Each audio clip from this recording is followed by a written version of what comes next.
Assalamualaikum warahmatullahi wabarakatuh. Apa kabar kalian semuanya? Semoga kalian berada dalam keadaan sehat walafiat sehingga bisa mempelajari materi ibu ini dengan baik sampai tuntas. Jangan lupa like, subscribe, dan bunyikan loncengnya agar kalian selalu mendapatkan notifikasi dari setiap materi yang ibu upload ke YouTube ini. Oh iya, hari ini kita akan mempelajari tentang bagaimana cara membaca diagram dan bagaimana cara kita menganalisis data dari diagram tersebut. Nah, contohnya di waktu kalian di kelas 7, kalian sudah mempelajari bagaimana cara menyajikan diagram. Yaitu diagram itu bisa berbentuk diagram batang, diagram lingkaran, maupun diagram garis. Nah, hari ini kita cuma tugasnya bagaimana cara membaca diagram itu dan bagaimana cara menganalisanya. Nah, tujuan pembelajaran kita hari ini adalah menganalisis data berdasarkan distribusi data untuk mengambil kesimpulan, membuat keputusan, dan membuat prediksi dengan tepat. Nah, bagaimana kelanjutan materi Ibu hari ini? Silahkan kalian simak video Ibu selanjutnya. Sekarang mari kita ingat kembali materi statistika waktu di kelas 7 kalian.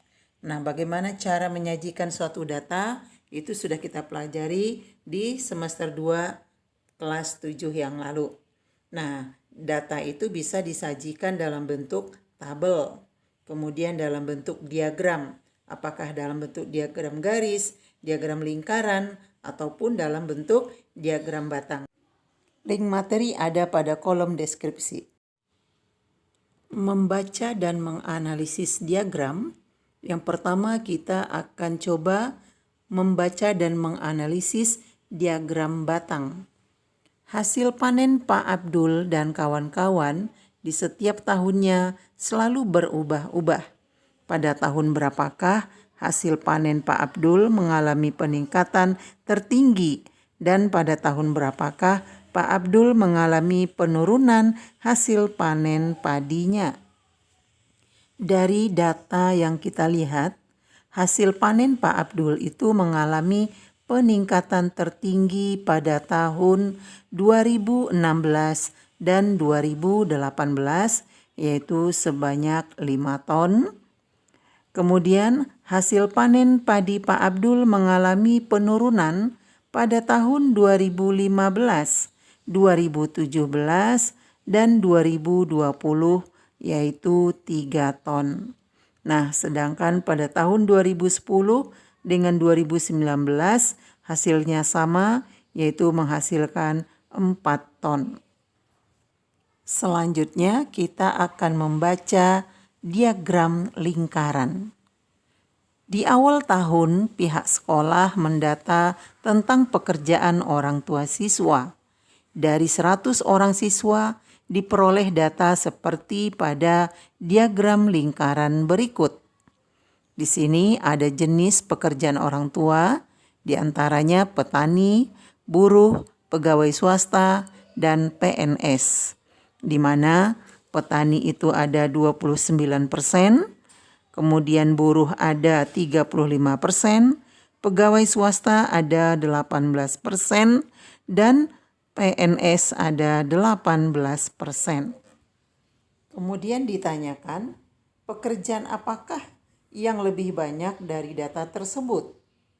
Kemudian, berapa orangkah yang berprofesi sebagai A. petani, B. buruh, C. pegawai swasta, D. PNS?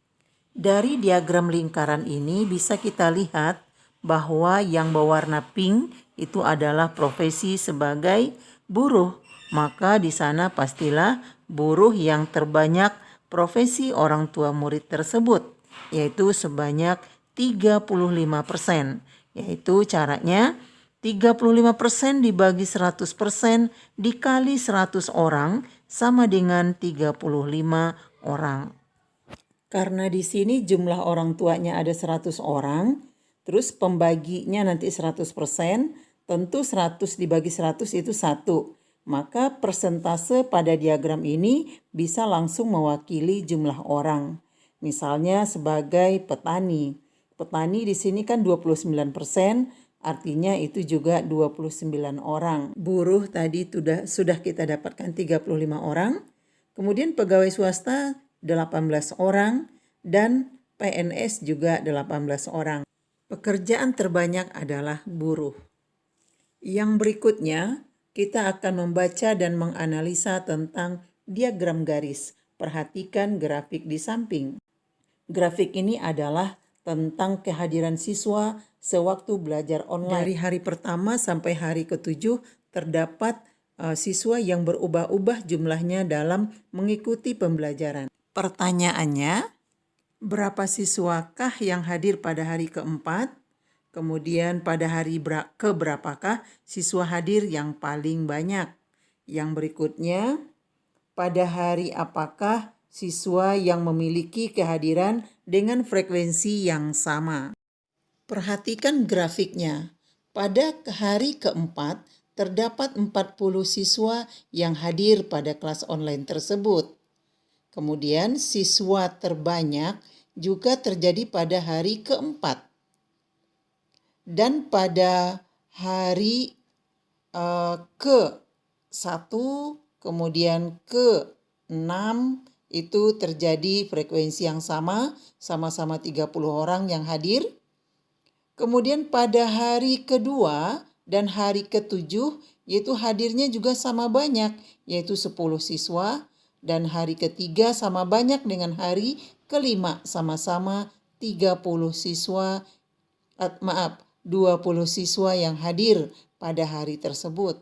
Demikianlah cara membaca gambar atau diagram ataupun grafik ya, sehingga seseorang yang membaca dan menganalisa data ini bisa mengambil keputusan yang tepat. Semoga kalian bisa memahami apa yang Ibu sampaikan. Di sini ada latihan soal yang Ibu berikan. Silahkan dikerjakan dengan baik. Semoga kalian sukses ke depannya.